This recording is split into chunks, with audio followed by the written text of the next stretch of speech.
রহমানির রহিম। আমি একজন বিসিএস পরীক্ষার্থী, একজন ক্যান্ডিডেট। 44 থেকে 46 সবগুলো বিসিএসেরই ক্যান্ডিডেট আমি।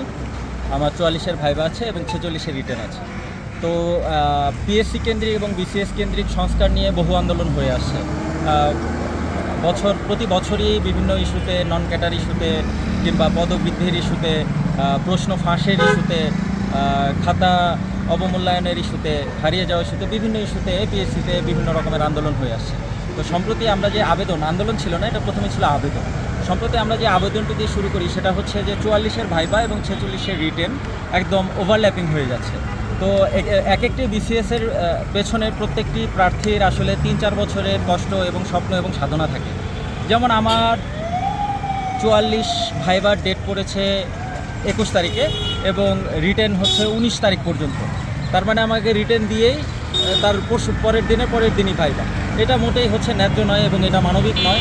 এবং এতে করে আমাদের যে সাংবিধানিক সুযোগের সমতা বিধানের যে সরকারি যে 30-29 সামথিং আর্টিকেলে আছে, যে সরকারি চাকরিতে অনুপ্রবেশের ক্ষেত্রে সমতার বিধানের যে আর্টিকেলটি, অনুচ্ছেদটি, তো এটা সরাসরি লঙ্ঘিত হচ্ছে। তো আমরা জাস্ট চেয়েছিলাম যে এই রুটিনটাকে অ্যাডজাস্ট করে একটা পরীক্ষার্থী বান্ধব একটি রুটিন দিতে। তো এটা ছিল আবেদন, এটা কোনো আন্দোলন ছিল না। তো 3 দিন 4 দিন যেতে যেতে এটা একটা আন্দোলনের রূপ নেয়, কারণ এটা হচ্ছে হাজারো শিক্ষার্থীর স্বপ্ন ভেঙে যাচ্ছে। তো পরবর্তীতে পিএসসি আমরা বরাবরই শান্তিপূর্ণ কর্মসূচি চালিয়ে যাই। সেই সুবাদে আজকেও শান্তিপূর্ণ কর্মসূচি ছিল। আজকে আমাদের পিএসসির সামনে অবস্থান গ্রহণ করতেই দেয়নি। আমরা নির্বাচন কমিশনের সামনের যে চত্বরেও না, আমরা ফুটপাতটি অনেক প্রশস্ত সেখানে আমরা অবস্থান গ্রহণ করি। তো পরবর্তীতে আমরা একত্র হতে থেকে আমরা চিন্তা করি যে আমরা পিএসসির সামনে গিয়ে অবস্থান গ্রহণ করব। তো তখন সেখানে পুলিশ, সেনাবাহিনী, রায়ট পুলিশ, কোস্টগার্ড, আর্ম এবং প্রিপেয়ার্ড অবস্থায় সেখানে অবস্থান গ্রহণ করে এবং আমাদেরকে কোনোভাবেই তারা নির্বাচন কমিশনের চত্বর থেকে পিএসসি ভূমিকে যাত্রা করতেই দেয় না। তো তখন আমাদের আটকে দেয়, ধস্তাধস্তি হয় এবং এই শান্তিপূর্ণ এবং আমাদের বলতেছে রাস্তা খালি করতে, কেপিআই রাস্তা খালি করতে। তো আমি অবাক, কারণ রাস্তা এখানে কোনো গাড়ি ঘোড়ার ভিড় নাই। আপনারা জানেন নির্বাচন কমিশনের সামনে রাস্তাটা কোনো বিজি সড়ক না। হ্যাঁ, গুরুত্বপূর্ণ এলাকা কেপিআই হতেই পারে, কিন্তু আমরা যে শোভাযাত্রা বা অবস্থান পিএসসির সামনে অবস্থান করার জন্য, রওনা দেওয়ার জন্য যে উদ্যোগী হই, আমরা রাস্তার অর্ধেকের বেশি আমরা দখল করিনি, আমরা অর্ধেকের কমেই ছিলাম। তো এই অবস্থাতেও পুলিশ আস্তে আস্তে, আর্মি পুলিশ আমাদেরকে ঘিরতে থাকে এবং আমাদের বলতে থাকে আমরা রাস্তা বন্ধ করেছি। তো রাস্তা তো আসলে আমরা বন্ধ করিনি, রাস্তা বন্ধ করেছে তারাই। তো এমত অবস্থায় আমাদেরকে পুশ করতে করতে একটা সময় অপ্রীতিকর ঘটনা ঘটে। আমাদের লাঠিচার্জ শুরু করে এবং শুধু ছেলেদেরই না, মেয়েদের সাথে অপ্রীতিকর ঘটনা ঘটে। আমাদের কয়েকজন ক্যান্ডিডেটকে ওনারা ধরে নিয়ে যান। বর্তমানে ওনারা শেরেবাংলা থানায় অবস্থিত আছে।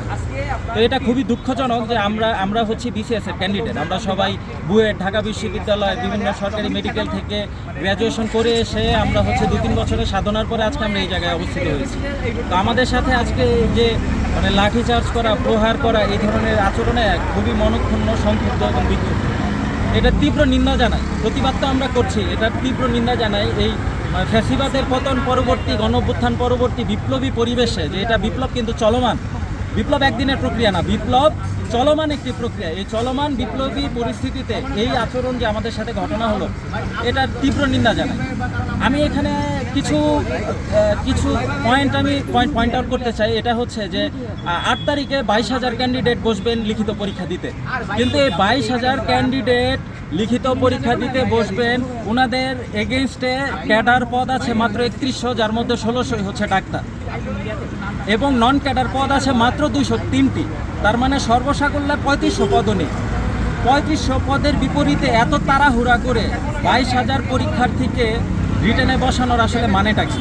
এবং এই রিটেনে বসানোর ইয়েতে আবার অনেক কথা আছে যে প্রেস থেকে প্রশ্ন ফাঁস, চুরি হয়ে যাওয়ার সিকিউরিটি ওনারা দিতে পারছেন না। তাহলে ওনারা সংস্কার করুক, সারা দেশে সংস্কারের জোয়ার এসেছে, ওনারা তাহলে সংস্কার করে নিক যে আমাদের প্রশ্ন কোনোভাবে ফাঁস হবে না, এই সিকিউরিটি ওনারা মেনটেন করুক।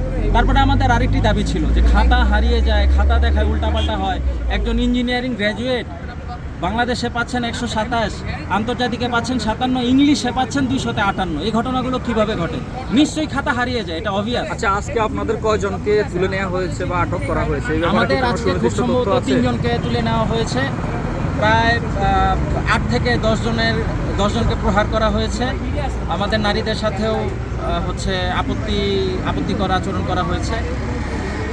আপনাদের পরবর্তী কর্মসূচি কি হতে পারে? আমাদের পরবর্তী কর্মসূচি আমি যেটা বোধ করি, আমি ধারণা করি এটা শুধুমাত্র একটি পরীক্ষার্থী বান্ধব রুটিন প্রাপ্তির কর্মসূচিতে আমার মনে হচ্ছে আর থাকবে না। এটি পিএসসি সংস্কার কর্মসূচিতে চলে যাবে, কারণ পিএসসি সংস্কারেরই যাবতীয় বিষয় বিদ্যমান। আমার মনে হয় পরবর্তীতে আমরা পিএসসি সংস্কারের দিকে ফোকাস করব।